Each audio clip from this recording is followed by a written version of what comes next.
Welcome to Original Being, where we explore the timeless wisdom of ancient practices and old ways of living. From holistic health and wellness to survival techniques, homesteading, and primitive skills. I'm Jillian Reese, a functional and holistic-minded physician associate and a homesteading mother of 3. I am on a quest to reconnect with this knowledge our ancestors lived by, practical skills, natural healing, and self-sufficiency in a modern world. Each episode, I'll be sharing insights, experiences, and conversations with experts and everyday people who embody this mindset. Together, we'll challenge modern conveniences, embrace hands-on learning, and rediscover the practices that have stood the test of time. Disclaimer, the information shared on this podcast is for educational and entertainment purposes only. My opinions and those of my guests are solely our own and are not affiliated with any institutions, employers, or certifications. This podcast does not provide medical advice, and any health-related decisions should be made in consultation with your personal healthcare provider. By listening, you acknowledge that you take full responsibility for your own choices and actions. Our episode is a little bit different today. Before I introduced our guest, I want to note that this is part 1 of a 2-part episode, where part 1 is our initial interview and part 2 entails our guest discussing specific Polish recipes that she makes. There is no video this time for either episode, and so both are audio-only podcasts. Our guest today is Anna Maria Rumińska. She is an ethnologist, a cultural anthropologist, architect, forager, and event chef. She specializes in historical reenactment, ancient food replication, and culinary reconstruction within the field of experimental food archaeology. Her work focuses primarily on the Dolny Śląsk region of Poland and Central Europe. She leads Slow Food Dolny Śląsk, a local chapter of the International Slow Food Network, and founded the Foragercy Group, which highlights the important role of uncultivated, edible plants in ancient food traditions. Anna shares her knowledge through lectures, tastings, and workshops, and is the author of books and ebooks on food replication and culinary heritage. Her research combines archaeology and cultural anthropology, drawing on archaeological finds and historical sources to recreate authentic dishes, and her work spans from the Neolithic period to the early modern era. Thank you for coming on today.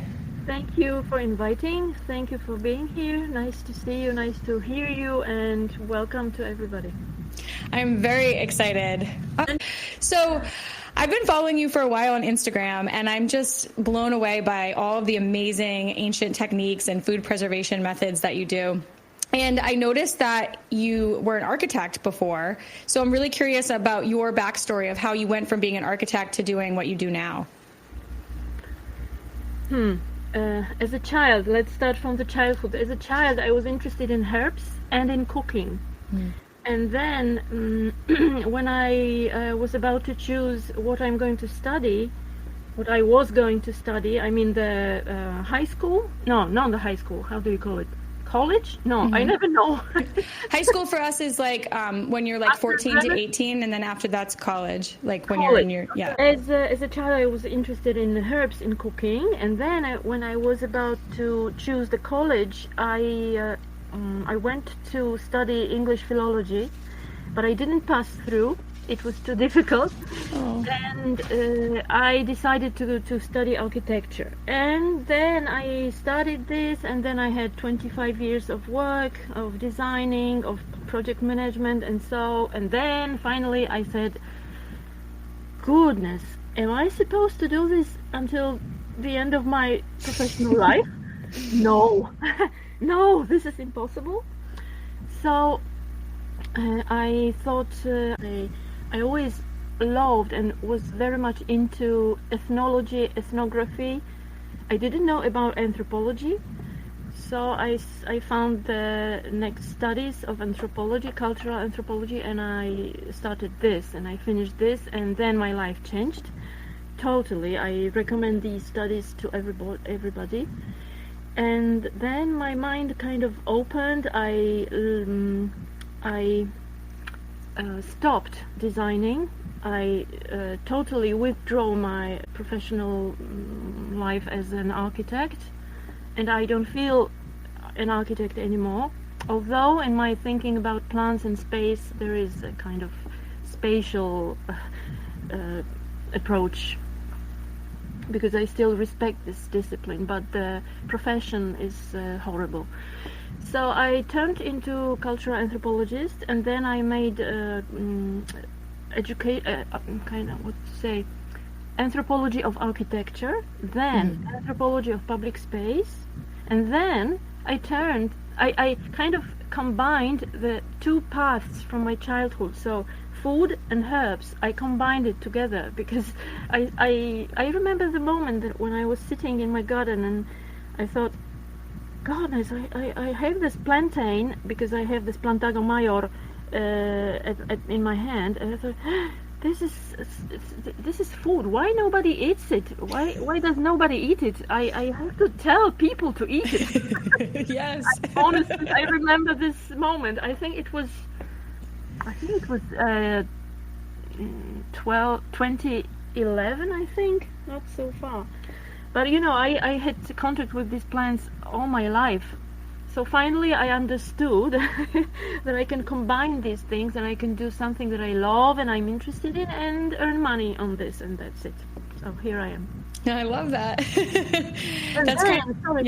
sorry. And then I think before the 2020 crisis, I kind of turned to archaeology, because also being an architect, I had contact with archaeologists. I made drawings for them of the pots, of the artifacts, of the sections, of, soil profiles, and so on. So I loved it a lot, and I was always interested in the past, in the history, in archaeology, in the earth. This is my element, more or less, the earth, the soil.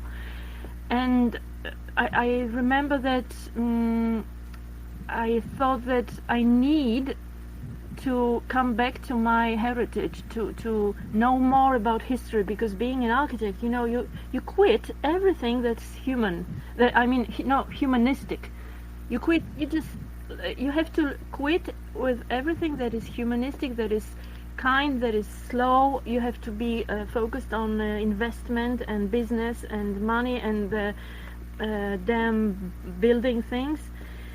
And I thought that, I can't even say when was the Neolithic time, I didn't have any idea, because I didn't work on this. Yeah. And I had, in my mind, in my memory, I remember I had a total black hole that I just know too little about culture, about history, about the past, about everything, because I thought that I wanted to have a kind of vision of the whole human history in my head. That's what I wanted to. Yeah. So studying anthropology was kind of forcing myself to come back to history, which I loved in grammar school and in college. No, not college, high school. But I had an awful teacher. Mm-hmm. And so I came back to history, to the past, to ethnography, beloved, to craft, to art craft, to making things by hands, and to experiencing all the sensoric things, all the surfaces, textures, smells, scents, fragrances, whatever you call it. So it's such a rich world that being an architect I just didn't have contact with, and what I missed a lot. Yeah, and bringing that to other people who have lost that and are not in connection with nature or our old ways of being in that way anymore is so important. Yes, you see, I raised in a family where everybody was kind of educator or a teacher. It was just such a time that people made a lot socially without payment. It's a kind of bad thing, exploited, kind of exploited. But from the other hand, it's a good thing. But it's also an old thing to do things socially. It's not in fashion, not anymore, I think. I see. So you didn't grow up foraging? Did your parents forage for plants at all, or that's something you just started doing? No. No, I was foraging with my grandmother, with my nanny. But the foraging was not for food, only dandelion. And nettles. Mm-hmm. But it was not foraging as it is now. and it was not even called foraging. It was just picking plants which are edible and which grow for free in your surrounding. This was obvious. Yeah. And that's the approach that I liked. Still I like it, and I carry it to other people. That I don't treat it as a marketing point or a marketing item, or a in brackets a wild thing, attractive, because I don't use the word wild, and I don't treat it as even as a healthy food. I just think it's rational, wise, and kind to use the food that grows around you. Just like this. Yeah, I read that in an interview I think you did with someone else, that you don't like the term wild plants. Yes. You think that, so it's sort of derogatory toward the plant in that it's something we shouldn't be interacting with or consuming? And what do you mean by that when you don't like that word? Yes, I think it's highly improper, but I know it's legal. I mean, it's an official word, but in a culture, and especially in food culture, it's highly improper in my perspective, because I'm a cultural anthropologist, So for me, for us, for anthropologists, the word wild means colonization. It means oppositing the uncultivated to cultivated, oppositing nature to culture, savage to civilized, and civilized. Yes. So for us, of course, not for all anthropologists, but for us, there is a debate, a strong debate, especially in Australia, and I think also in New Zealand. But in Australia, I have I collected many PDFs, texts. There is a strong debate on using the term wild environment, like collecting edible plants from wild environment.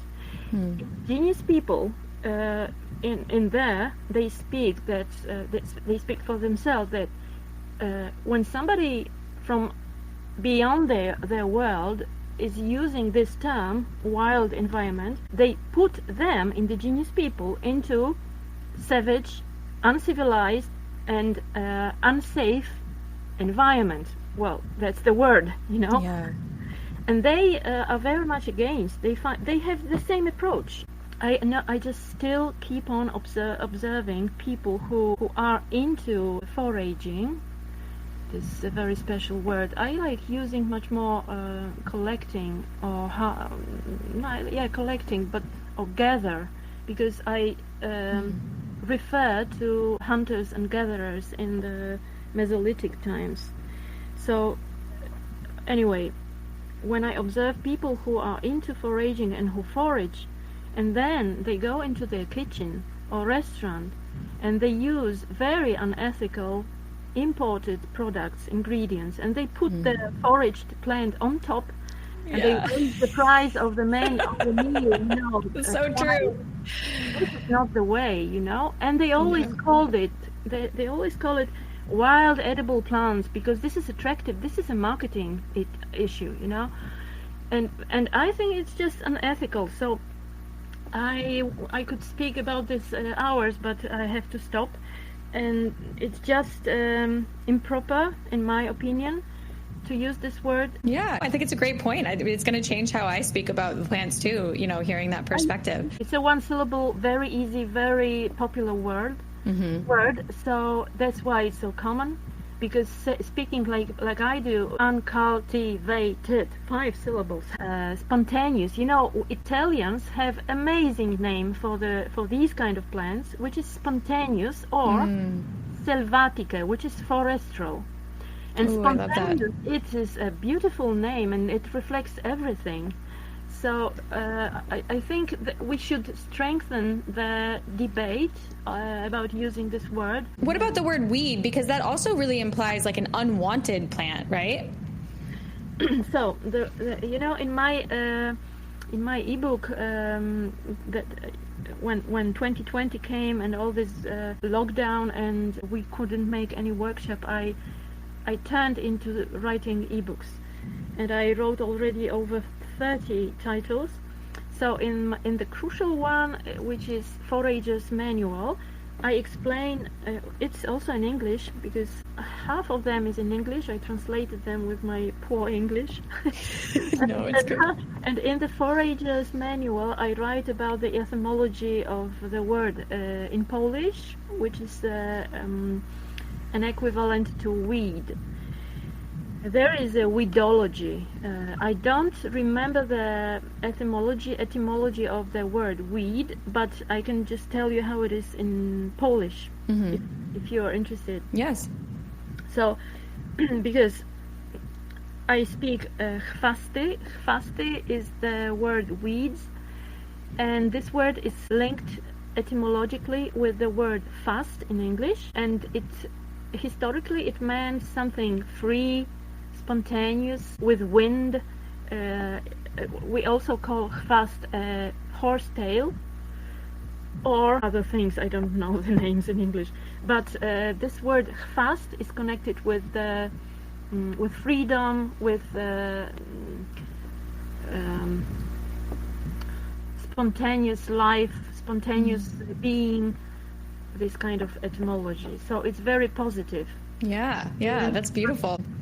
Okay, what does it mean, a weed, etymologically or historically?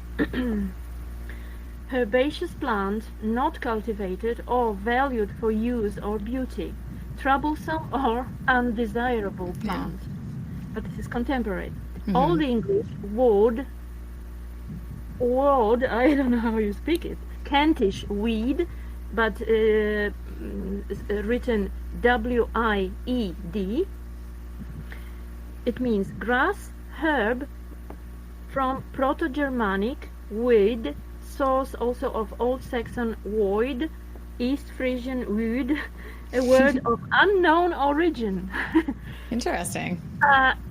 Please notice they didn't use a word wild. Yeah. In this description, which is beautiful. Yeah. And so the word weed, of course, in agriculture and in botany, it's negative. It's negative, right? Yeah. But historically, etymologically, culturally, it's positive. And you know, funny thing, because I translate a lot of ancient texts from Latin, Greek, mostly from Latin, but also Arabic. You know, using Google Translator is this is a splendid thing.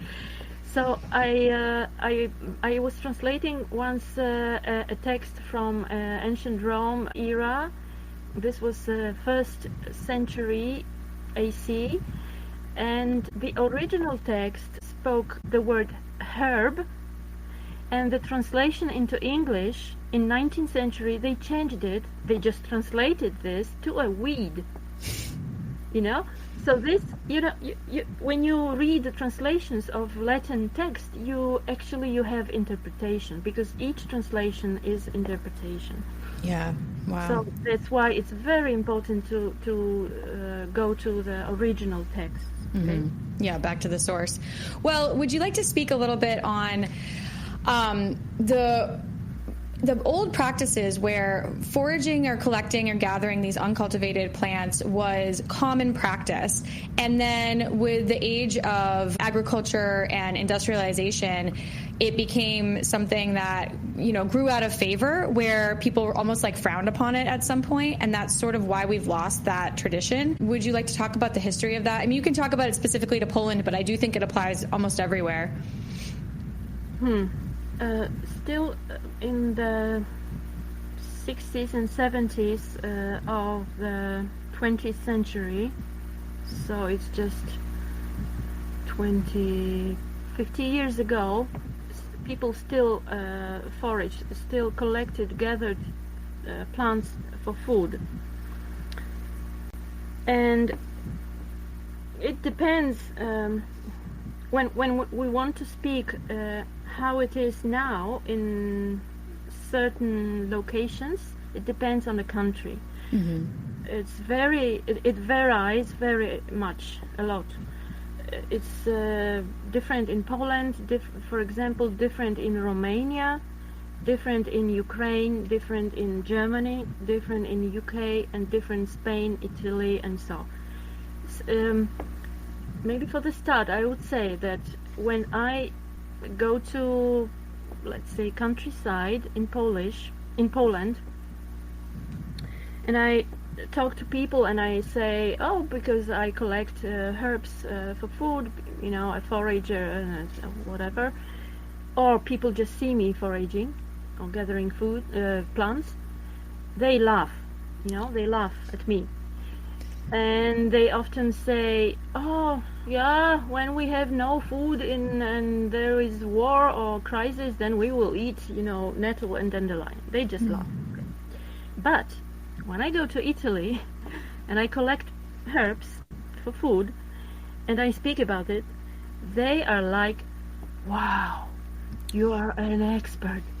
You have this special knowledge. You are so special. You know, it's a totally different approach. Yeah. When I speak to people from Romania about gathering plants for food, uncultivated plants for food, they're like, normal. So what's so special?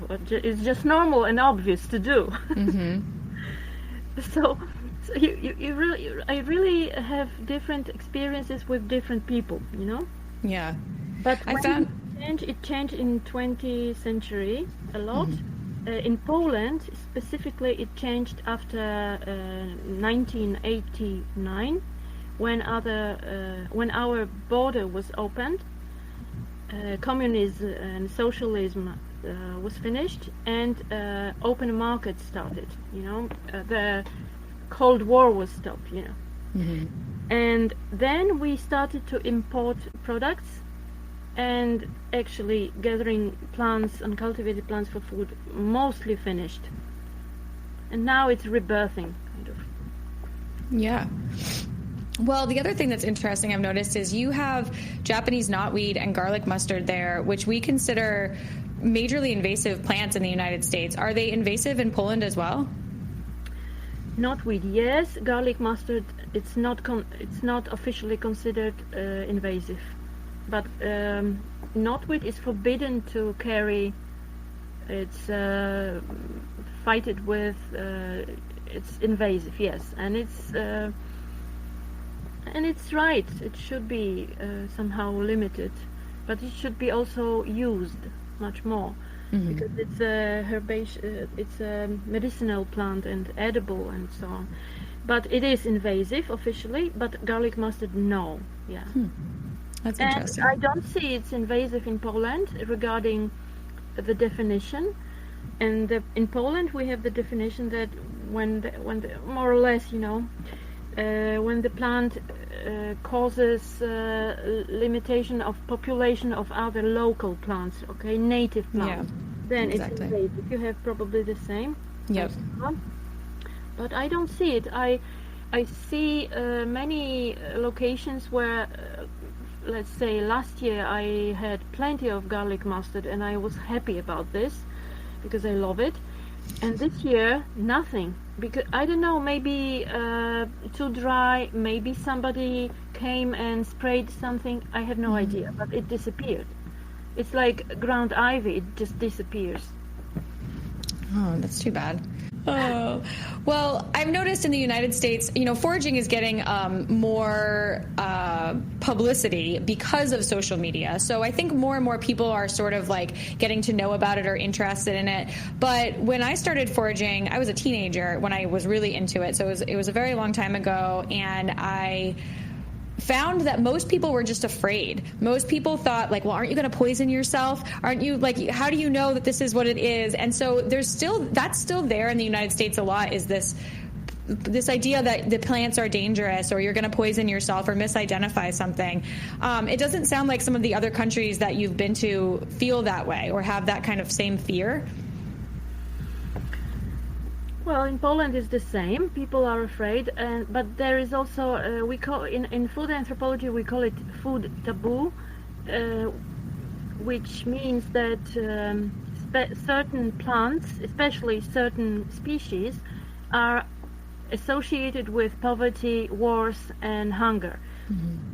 And this is and there we have food taboo. So they are not afraid of the plant, but they don't want to eat it, or even more, of course, not to cultivate it or domesticated it, because it's a good difference, domestication and cultivation. So they don't want to have it on their plates because they associate it with poverty. And it's not only about the herbs, herbaceous plants or trees, but also about some vegetables like rutabaga, for example.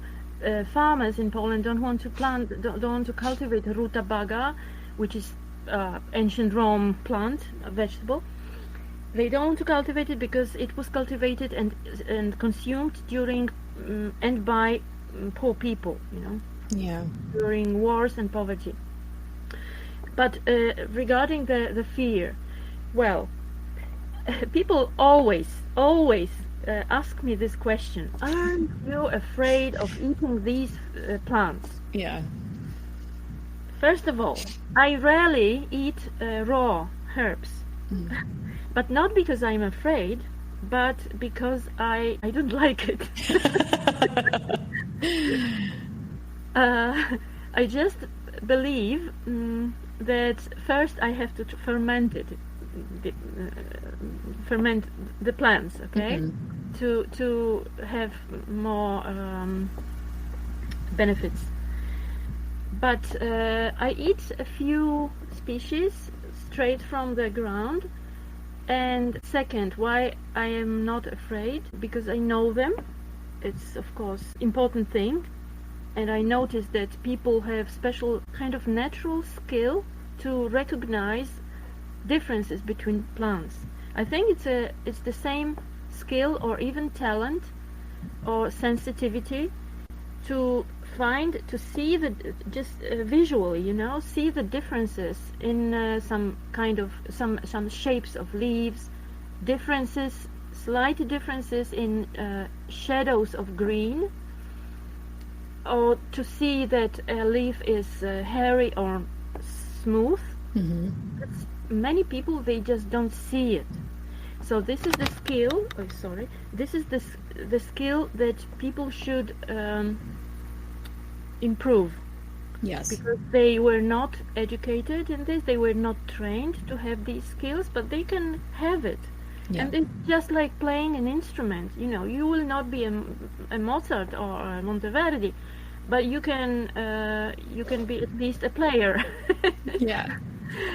And the last thing I always answer them to that basic question is, coming back, just let's return to the question: aren't you afraid of eating these plants from forest and meadow?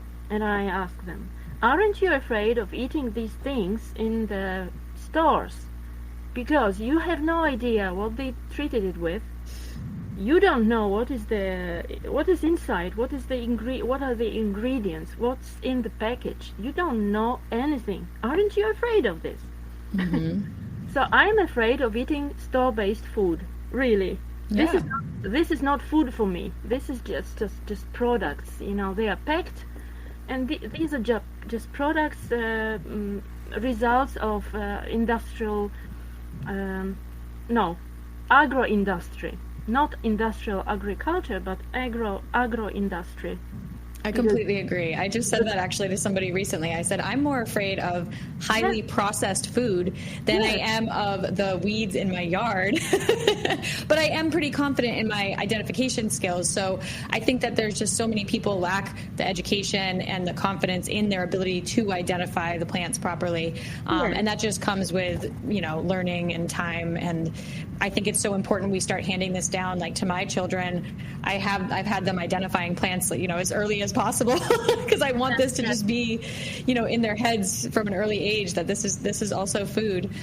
We just have to educate children, and but we cannot just take a group of toddlers and say, look at these plants, look at these beautiful herbs, such a beautiful yellow flowers. Oh, you can eat it. Yeah. No, we cannot. No, because you can't trust them to identify. I think, like, coming from me with my kids, I would always say, you have to always ask me if this is edible, but also like teaching them to identify over time, and then like being like, oh, what's that? Do you remember what that is? And then they would come up to me at a very young age and say like, Mama, is this edible? Is this edible? And they knew like you never eat anything unless you've like come and talked to me and we've identified it together. So I think that was a good approach. But again, it's coming from the parent having some of that knowledge to work with them all the time on it. Yes. And it's also important place where you forage, where you get the food from. Because on social media you can see a lot of reels from Asian countries that people just, you hear the cars passing by. Yeah. And they forage and they eat it, they show it. No, it's not the way. You have to know the place where you can forage from, and it's not always countryside. I don't forage in countryside because countryside is totally sprayed with herbicides. Mm-hmm. And our town is, I live in suburbs, and our suburbs are cleaner than countryside, you know. So you have to know the place, and you have to know how to process the plants. Because it's really safer to just put them to a hot water just for 2 minutes and then harden them with icy cold water, and then you can go on. Yes, but there are some plants that I eat raw, straight from the nature. From like most of them, they are trees. Trees are safer because no urine. It's just safer. And Oxalis acetosella, how do you call it in English? Sorrel, wood sorrel. Oh, sorrel, yep. Yes, I eat raw. Of course, I take a risk, but as a whole, I prefer this kind of risk than the store-based. Yes, yeah, I agree.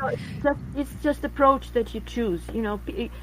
Each consumer must choose. Either you go natural way and you take a sort of risk, or you just take official cultivated and controlled way.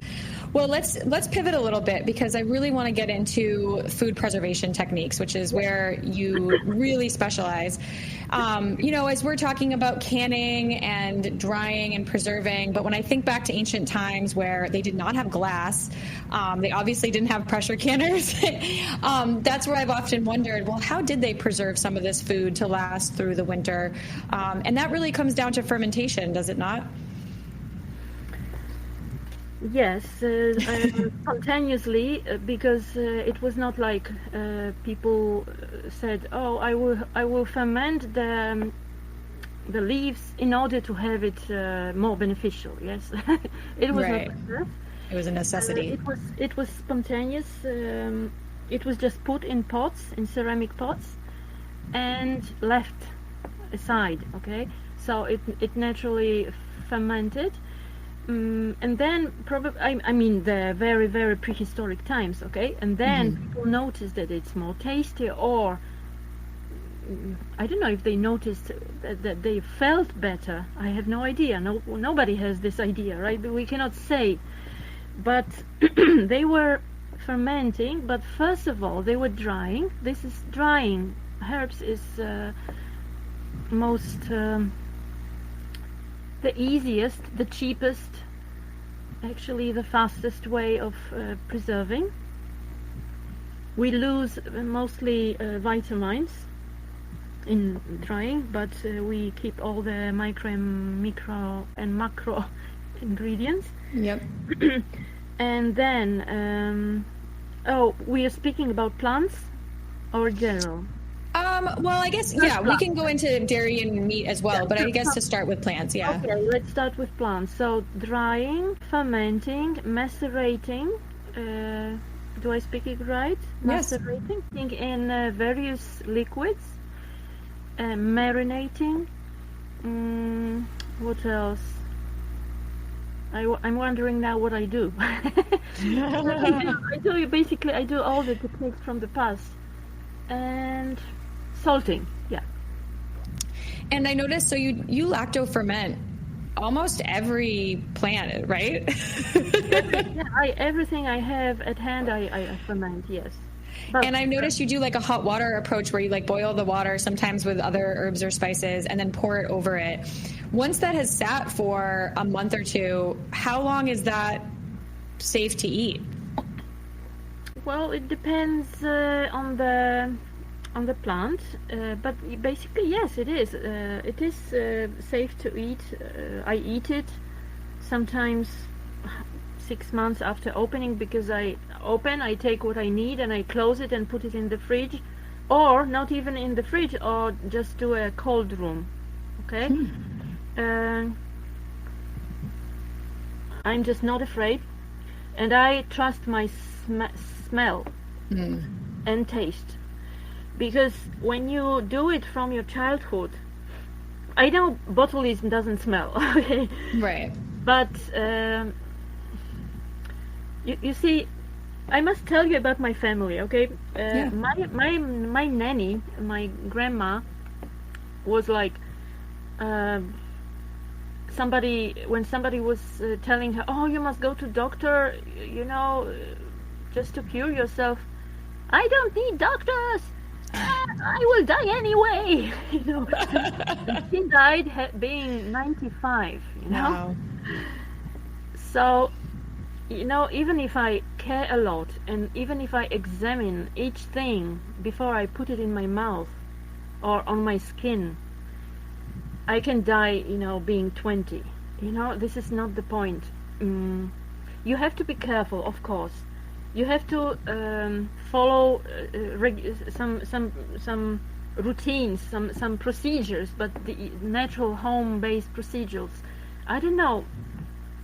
Sometimes I open a ferment, a jar, and I smell something which I don't like, and then I don't eat it. So the lactofermentation is based on one most important rule. You have to cut off the oxygen. No salt. You don't need to use salt. Salt is not necessary. There are recipes with no salt fermentation.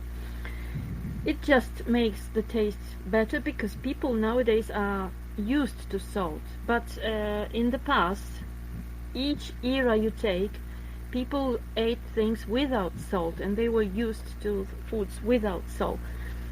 So the most important thing is to cut off the oxygen and to take it away, to take it out from the jar. So how can you do this? You can do this using hot water. This is just one of the ways. You can pasteurize it.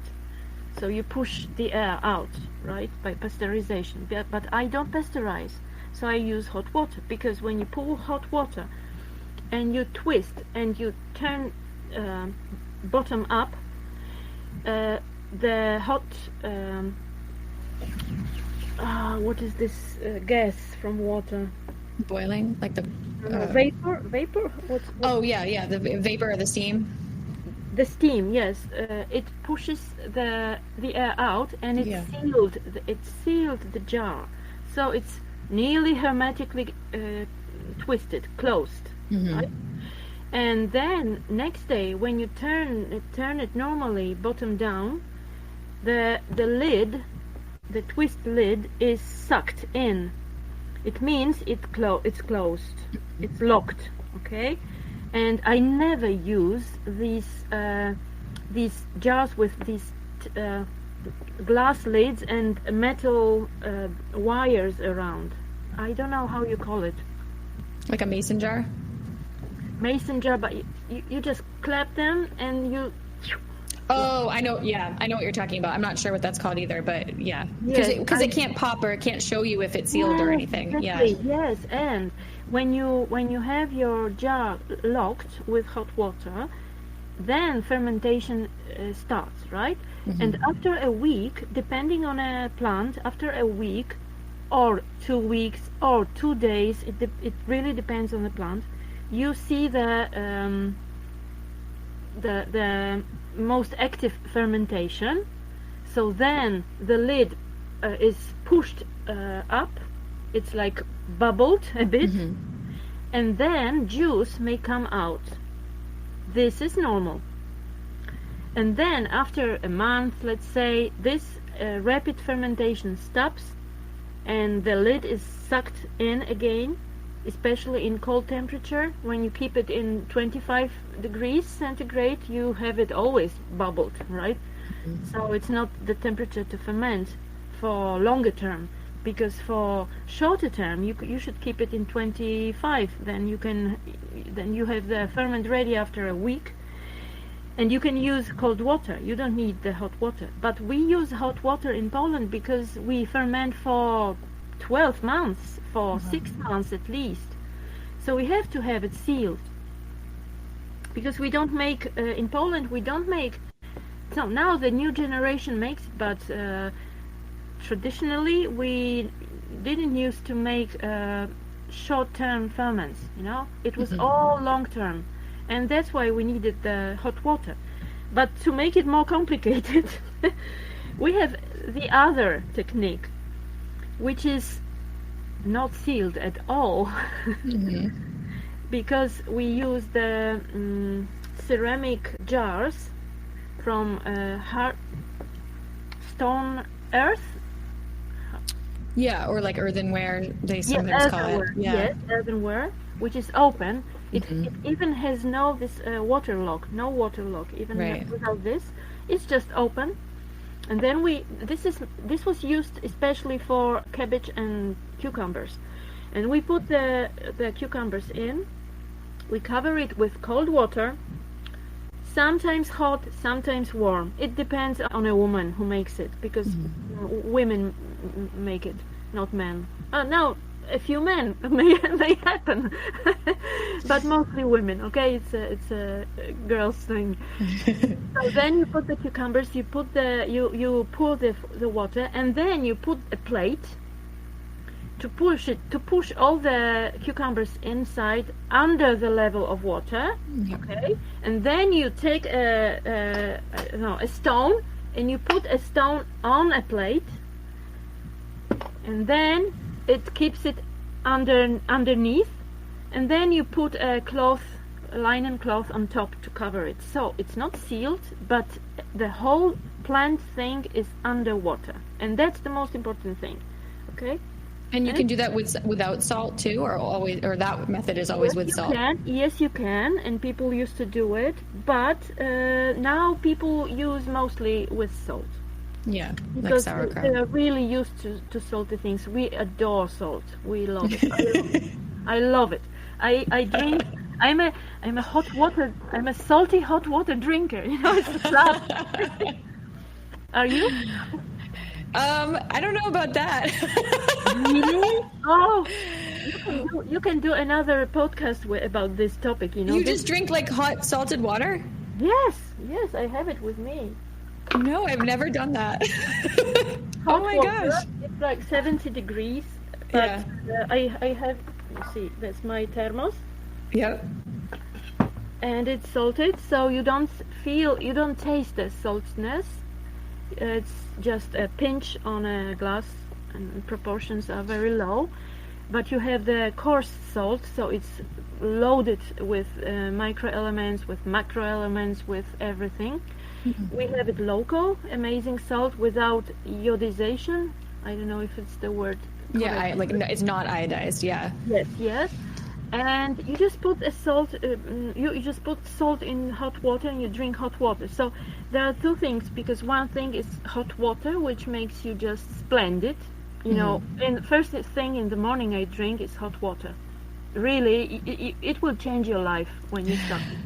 Really, it will change your life. I promise you. You will thank me. My friend who's an acupuncturist does that, so that must be a traditional Chinese medicine thing too. Yeah. Yes. They do. They do it, and then why salt? Because you see, because people usually say, I don't know, bloggers or doctors, physicians, I mean, you have to water yourself, right? But actually, when you drink typical water, bottled water, you just don't water yourself, you dehydrate yourself. You don't hydrate yourself, right. You dehydrate yourself. Why? Because the bottled water has has no microelements. It's not ionized. So you need these elements, and you have them in salt, so in coarse salt. So you have to add back to water, because normally when water was from seaside, I don't know, mineral water, they have a lot of ingredients. So you have to put it back, the salt, a bit of salt, a pinch of salt, and drink it. And then you feel, you just see the difference, because you go to toilet more rarely. Yeah, it's just getting your electrolytes, so you're more hydrated. Yes, otherwise you just piss and piss and piss. No piss. Otherwise you just pee and pee and pee. I knew what you meant anyway. That's funny. Well, let's get into some fun stuff. What would you say is like your favorite ferments, or your favorite, uncultivated plants to work with? Some yummy things that maybe people have never heard of before. Okay, I will say only two things, although there are plenty, but I will speak about only two. First thing is barszt, which in English you can say borscht, and it's a plant, Heracleum spondylium, and it's a plant that the name barszt or borscht comes from, because originally in early medieval times, and even earlier, but we don't have the evidences, but it's kind of archivized in language. We Slavic people used to lacto-ferment the leaves of common hogweed, Heracleum spondylium, and they used to make it a soup, and it was called barszt or borscht. And then in 16th or 17th century, a red beetroot came along, and it pushed out the hogweed, the common hogweed, and the name remained. So the name borscht came to the soup made from red beetroot. Wow. And they're totally different. Totally different. But in early medieval times, in Slavic area, every soup that was acidic, sour, and made from lacto-fermented leaves or seeds was called borscht. Okay. And it was also made from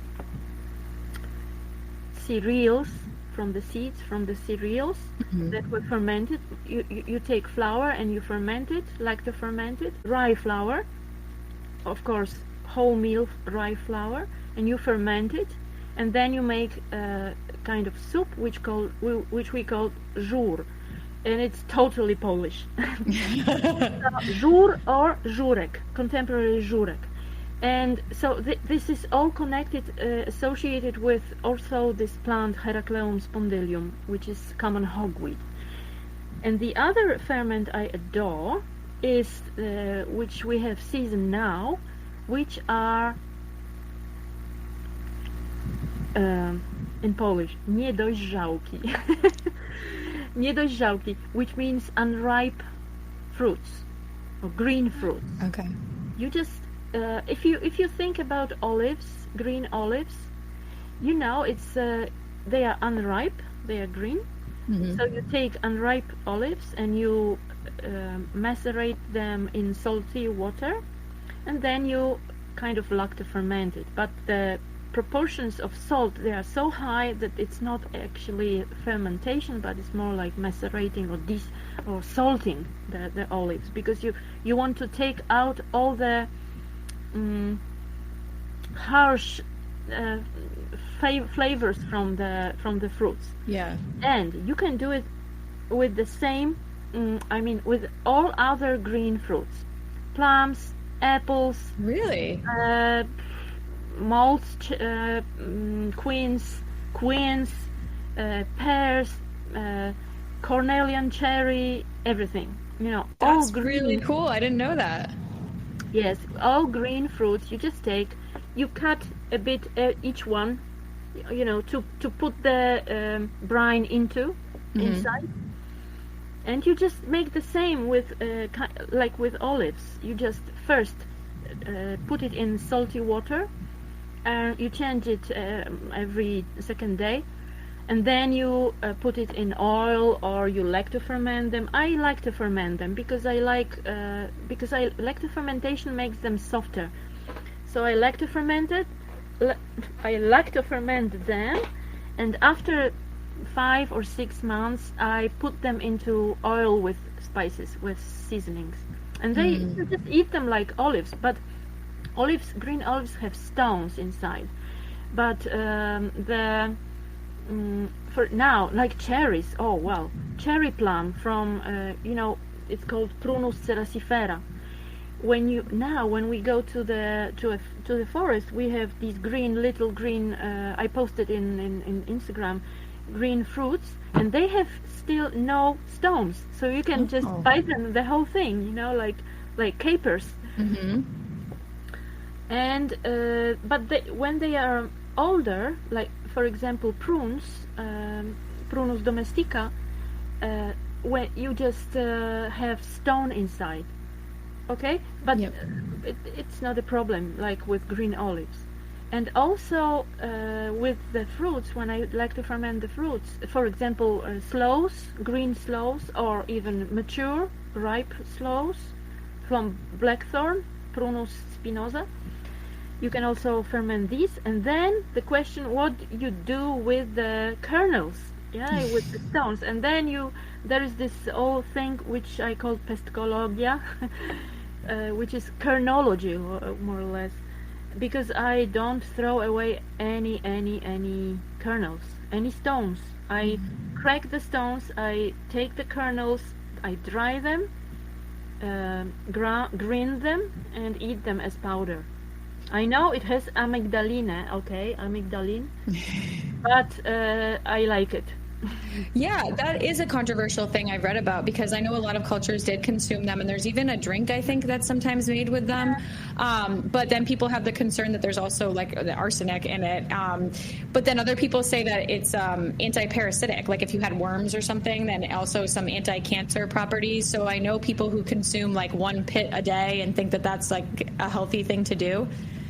Yeah, well, I like the smell, because when I grind all the kernels from various fruits, I have this powder in a jar. I keep it in a jar, and I add it to a dough, to a pie, for example, to apple pie.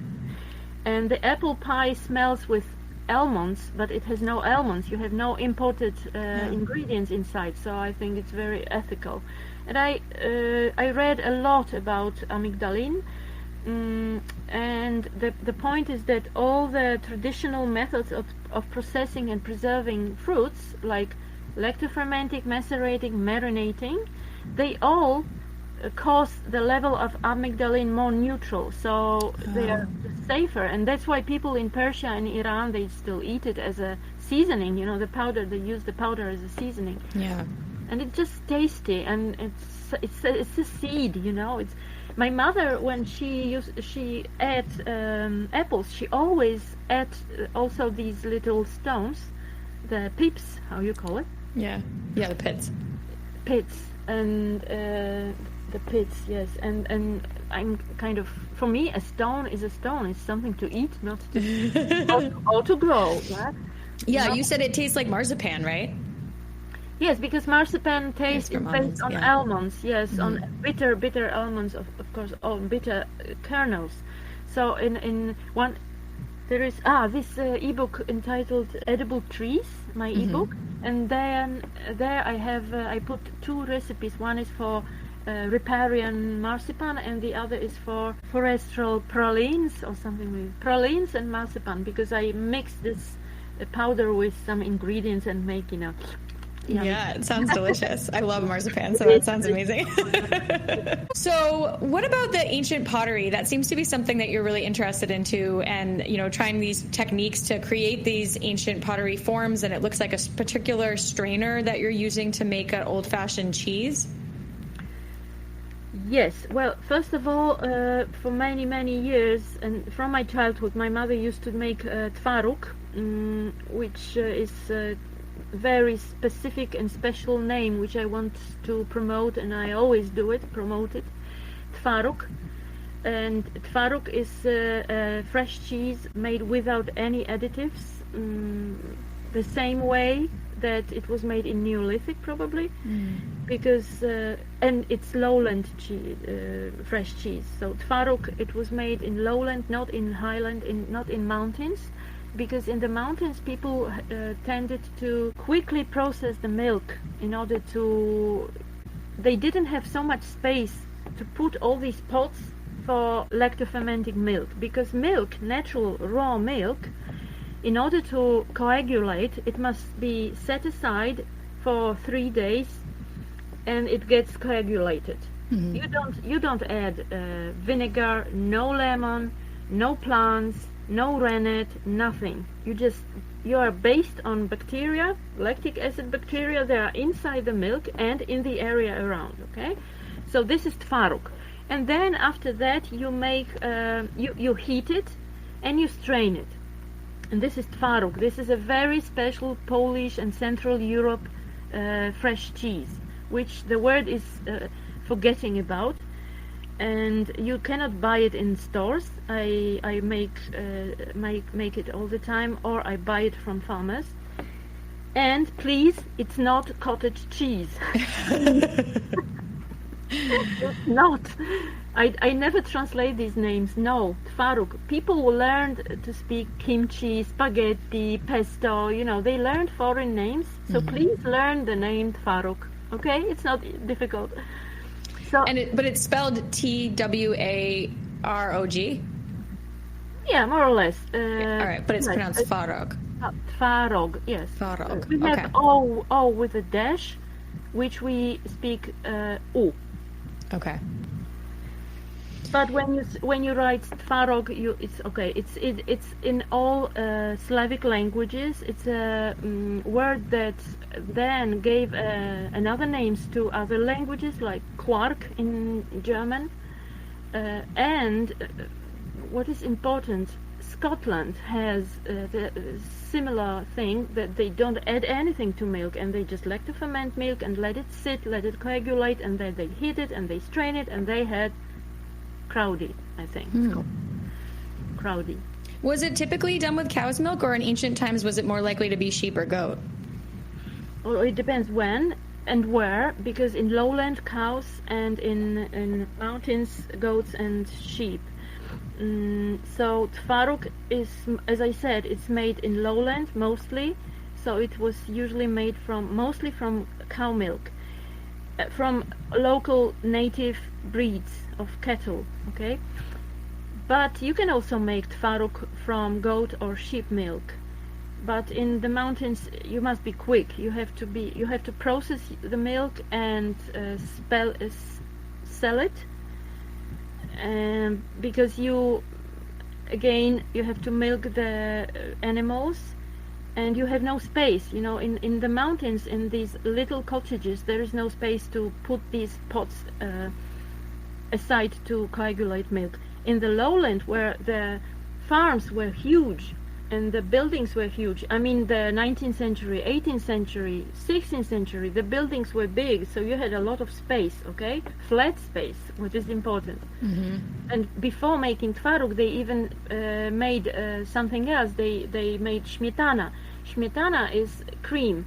So in order to make śmietana, you have to put milk, just put it aside and let it sit, and all the fat goes up, and you collect the śmietana from the top, okay? And then you make butter using this śmietana. So you needed a lot of space in lowland, in the farms, to process milk this way, okay? Which was not possible in the mountains, because there is always slope, little cottages, wind is blowing, it's different environment. And regarding the ceramics, the pottery, well, yes. Well, I participate now in a research project that a friend from Polytechnical University will test the pottery to find the traces of processing milk in pottery. So I make replicas of the pottery, and I make replicas of food, of milk products, because I call it also replicas, because when I use the pottery, when I use the very historically correct ingredients like raw milk from proper cattle breed, when I use proper water, not tap water, but well water, it's all important. When I don't use plastic in processing, when I and all the details, it's a long story. So then I make a replica of a Neolithic tvarug, of Bronze Age tvarug, of Iron Age tvarug, of early medieval and high medieval, and I make these replicas with the replicas of milk products, and she will then test it in laboratory. And then the target, the objective is to say what are the biomarkers present in pottery, in the shells, in the ceramic shells.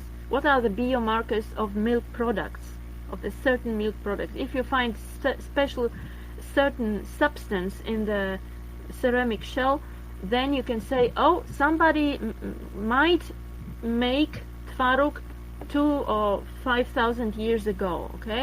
So it's just experimental thing, and for me it's also actually everyday practice, because it's not that I make the project and then I go to I go to fast food or junk food and I have my dinner.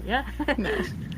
I actually eat it every day, and I use this pottery because I adore it. They are rough, because my basic call to people is that stop using smooth kitchen utensils like plastic, metal, and glass. Modern. Start using rough things. The roughness is so underestimated. It has crucial meaning for well-being, really. So I use these pots, these replicas, and I just when I use it, I take pictures and then I give to my friends who post it. So it's this way, It's not that I make the project and then I eat something different, right? You are living this life. in reenactment, we call it living history. So yes, I am making living history, although I'm not very active on festivals of living history, because I don't use cars as I can.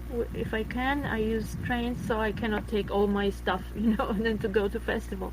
I just make it in our environment, in two houses and so. And when I look at the plants that are available to me right now, where I am in Maine, a lot of things are just coming out. It's a lot of effort to be actively preserving flowers and young shoots and young leaves of trees as they come out. It almost seems like a full-time job in a way to be doing that all the time.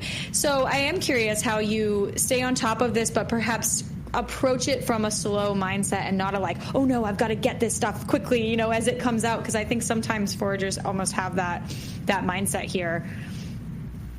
Yes, yes, because you can miss something. Foraging is about time. You have to. There is a phrase, I always forget it. You have to catch the moment, okay? Yeah. And I miss a lot. Another 2 plants just passed by, okay? I was in travel, I couldn't gather them, I couldn't collect it, so I just have to wait another year.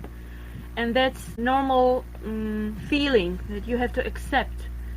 And I don't want to be nervous about this, I don't want to be stressed, because I always tell myself it's not that I resigned from being an architect to get stressed from this now. I want to be relaxed and happy, so I am happy, and really I'm a person, I always say it's better to do too much than too little, and to die of doing nothing. Yeah. So I'm really active, okay? I don't know what it means to be bored. I never get bored, never. I just don't know the feeling. I'm not melancholic anymore. I was, being an architect.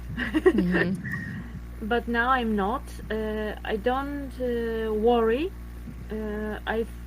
But this is all thanks to kind of being honest with myself, to do what I really like and love, and not to force myself to do anything. If I don't want to do something, I don't do it. Yeah. Even if it's writing an email, sorry.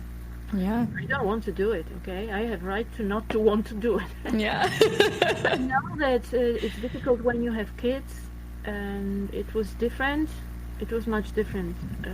I'm in a comfortable position that I'm free, That's the point. I'm totally free. I feel free, and I want to keep my freedom. So it's just every day it's a kind of addiction that when I go, for example, to pick up a parcel, okay? I bought something and I need to pick it up. Okay, I just go to pick up my parcel only. No, you have to stop. You have to pick up some leaves, some flowers, some fruits. I don't know. You just go through the environment and you see, oh, this is ready to collect. I have to take it. And instead of 5 minutes, you spend an hour. Okay, and then you go and you come home, and then you have 4 hours processing. Yeah. So that's the thing that I find time for. That's just my decision. I don't go to pubs. I don't meet people a lot because I have plenty of workshops. So this is enough contacting people for me. Then I spend a lot of time with plants, and all these stones, sticks, papers, everything. That's just my world. So that's just think what I do. You can listen to your podcast of Jillian podcast, and you can sort the leaves, the fruits, something. It's a lot of work, yes, but it's the kind of household that was in the past, that you focus on local things. I don't eat important stuff, imported, right. Imported, not only a few things. Really few, 5 or 6. I don't buy bananas, oranges, nothing. If I go abroad, then I take it and I buy it. And I'm just focused on local things, and I'm just focused on simple life, very simple. I like primitive. I think it makes you richer, living simple. Even if somebody calls it poor, I don't care. I think being poor, it makes you rich in contemporary times. It's not, being hungry. We have tap water. You just open tap and you have water, clean water. You have your fridge full. Somebody takes your garbage away. You don't have problem of living in garbage. You have clean, dry, and warm house. So I think it's enough reason to be happy. It's a huge comfort, and we have to appreciate it. And I think it's worth to be focused on local things, really on simple things, and not to have huge variety around you. If you have a meal, everyday meal, you don't need 10 ingredients in your meal. You are fine with 3. And you eat it, you feel it, you taste it really. When you have carrot, you don't have to process it for an hour, and you don't actually know how this carrot tastes. So if you buy it from the store, you buy something very, very poor, and you have to hide it under your spices and seasonings, okay? Yeah. So when I buy a carrot from a farmer, which is organically grown, then I don't want to destroy it. I want to taste it. Okay, so I don't even chop it. I just cook it, boil it the whole, or I steam it, and then I use good quality cold pressed oil from local seeds, salt, and that's my meal. Yeah. Cool. Have you noticed a significant change in your health since you started really eating almost entirely this way? I don't know, because I don't go to doctors. But do you feel better? I always felt good. I used to have colds, but I don't know. You don't get sick? That's the point. I don't get sick. But you never know, because if I don't, the specific of modern medicine is that when you go to the physician, he always finds you a sickness. Always. I probably have something, but until I'm walkable and I have some pains, okay, in my joints, or sometimes I don't know, a tooth, or I go to dentist. Oh, sorry, I forgot. I go to dentist from time to time, of course. But me personally, I don't. Because I know that I will worry a lot, and it will influence myself worse way than when I don't know. I know it's incorrect officially, as for government, as for for society. Okay, modern society. I know it's not popular, but that's me. Yeah, no, I'm fine with that. How do you make your own oil out of seeds? How I make my oil? Yeah. I have two utensils. Okay, one is machine. What is machine? Because it's electric. Okay. The other is totally unplugged, which utilizes a candle. And I bought it. Oh, there is a third way I used just to check, and it's very time consuming, and it requires a huge pot, which is a problem for me because all my pots are filled with something.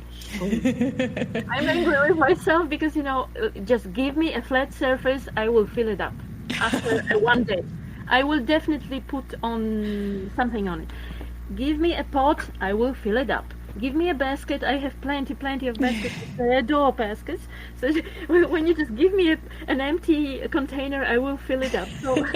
So then it's a problem for me to find a big container to make oil with ancient method, okay? So I have three methods, from the most ancient, more modern, and quite contemporary electric. And I also buy products from farmers, The point is that I don't want to be self-sufficient. It's antisocial, actually. I think we should live in cooperatives, in collectives. How do you collective? It's or enough. Like a community. Community of it doesn't matter if it's physically close. I mean, they are your neighbors behind your fence, or is just a network that you have contact and you can order some products and they ship it to you. But it's important that we use specialization in modern times, and it's very much appreciated. But really, it's impossible for modern society. It's impossible to be self-sufficient and to live in society. It's not okay. You can imagine, I live in society and I say, "Oh, I don't buy your oil because I do it myself." No, I make ferments. Okay, I can make oils when I don't know, if there is a crisis and I have to make oil by myself, then I make it. Okay, I want to know how to do it. But my friend or my colleague makes oils professionally, and she makes her living from this. Okay, and I want to support her to buy oils from her. Mm-hmm. And that's what I do. And this is slow food thinking, okay? Slow food approach. That people make some things and they make their living from selling these things. So they are specialists, they are focused on these things, and I don't need to be specialist in this because he is a specialist. So I buy flour, and actually, this is my philosophy of composing a meal. I have my sector of plants which are uncultivated and gathered, foraged. And I have my sector of cultivated products, agricultural products, which are oils, flours, groats, dairy, and vegetables and fruits. Okay, so I combine them. And if I buy flour, for example, one product, flour, let's say spelt flour, then I can make dozens of meals using one flour and using my herbs, foraged herbs and oils, etc. Okay, this is the mathematical thing to make these combinations, millions of combinations. So I don't need import, actually. Yeah. I can tell you what imported products I use. So this is black pepper, xylitol it's a birch sugar from Finland. Coffee, which must be how to say, not fair trade because it's already owned, ethical coffee. Okay. Cocoa, very often I bought cocoa at Terra Madre from people from Ecuador, so it's again slow food cocoa. I don't buy chocolate, honestly. Yeah. And what else?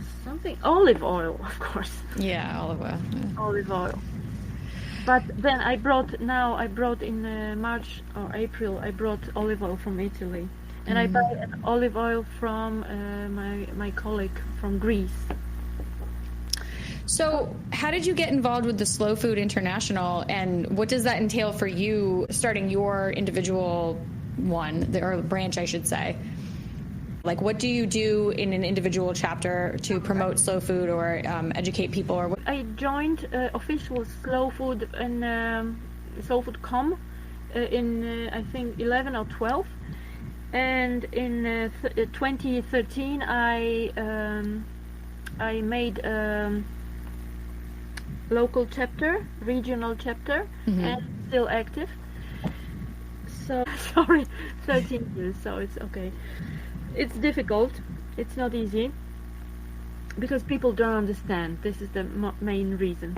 But slow food is very, very complex movement. It's a social movement, and it's philosophy. So when you open a local chapter, you just provide or you execute the slow food values and philosophy the way you are able to. Okay, of course it must meet the regulations, the rules, the values of the slow food department headquarter. Okay, and in our local chapter, Slow Food Dolny Śląsk, and there is also another one, Slow Food Breslavia, which is focused on the town. We cooperate, and we make three things, because these are three pillars of slow food activity, of kind of slow food movement. Okay, one is biodiversity. So we promote forgotten species and we spread proper plants. We educate about this. The second is education.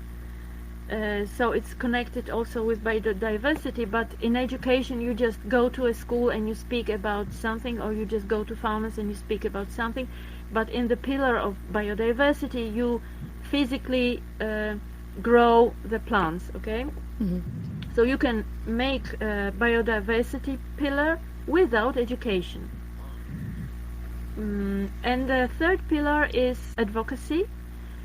And advocacy is about contacting politicians, producers, journalists, and other people in public who are food related. Okay. So we have in Europe, we have Slow Food Europe also in Brussels. And there are women who work hard on spreading the values and also controlling European Commission to achieve some goals of all the consumers, not consumers, not only Slow Food Network, but all the consumers, because all people must have good access to good quality food, not only slow food people, right? And every second year we have the Terra Madre Salone del Gusto in Turin, and we meet there, and it's unbelievably important and amazing event, and I recommend going there, even as a person who wants to start, who wants just to see. Okay, so it's possible with your local or governmental, I don't know, Slow Food USA, I think. And every second year is Slow Cheese in Bra. Headquarter of Slow Food movement is in Bra. It's a Piedmont region. So there is cheese festival. There is a slow fish festival, slow wine festival, and there are also indigenous Terra Madre meetings, and there is also Terra Madre Asia Pacific, I think. There is also Terra Madre Balkans. You know, there are many activities, and there is also another new program which was launched in September 2024, which is called Slow Food Farms, and it's focused on the farms that meet slow food values, and they promote the biodiversity, education, and advocacy. You know, these three pillars. And that's what we do. We make workshops. We make online talks, just chatting with people, helping them to eat better, to know the products, to see the differences, to taste some things forgotten to. So I have a project. It's international project for the European Capital of Culture, Chemnitz 2025, and this is all about the pottery, about cereals, about dairy, and that's what I do. I just make food replicas with flour and with milk and with tvarug and with other plants and foraging and so on. And I make workshop, and we work also, and I work also with I cooperate also with restaurants in Germany, Czech Republic, and Poland. This is 3-country project. So it's just to bring the ancient ideas and ancient techniques back to life, because they are really money saving, energy saving, health saving. Yeah. It's really beautiful what you're doing. It's fascinating. You're a fascinating woman. Oh, thank you.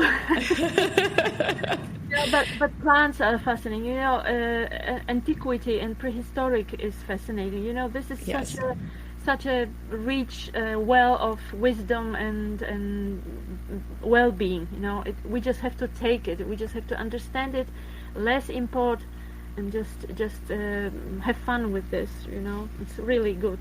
I agree. Well, Anna, do you want to tell people what your social media is, and maybe what you have offerings? I know you have amazing ebooks for purchase, which everyone should check out. I will link, I don't know if everyone will know how to spell these things from audio only, but I will link everything in the show notes of the episode so that everyone has access to all of the things that, you know, you're involved in right now. But if you want to just give a little spiel on what you offer. Thank you, Julian. Yes, the name of our group is Chwastożercy. I know this is difficult, but when I was forming it, I didn't think that I will go English-speaking international, because, you know, now the rule is that Instagram is in English and Facebook is in Polish and English. I translated ebooks into English. They are available on via link in Instagram. There is in my bio there is a link to this, you know, link tree, and there are links to this website. There you can buy an ebook, and also by email. We have constant contact by email. We offer PDFs, and then everybody can print it at home. Okay. Yes, easy to access. Well, I have some of them and they're amazing. I want to have all of your books. Well, I've taken up so much of your time, but I so appreciate you doing this and coming on with me. Honestly, we could have talked. I have so many more things I could even ask you. Any time, really. Thank you for really in general. Thank you for being interested in what I do. Really, thank you for your interest, and that was a very nice conversation. All right, bye. So, bye.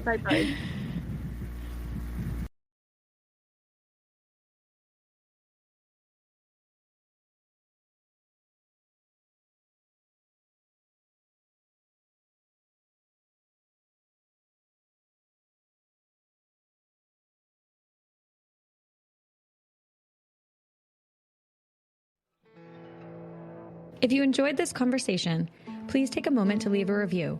In that review, I would love to hear what topics you'd like to see covered next and which guests you'd love to hear from in future episodes. You can connect with me on Instagram at Original Being Podcast, and be sure to follow, like, and share the podcast on all platforms to help spread the word. Thanks for listening.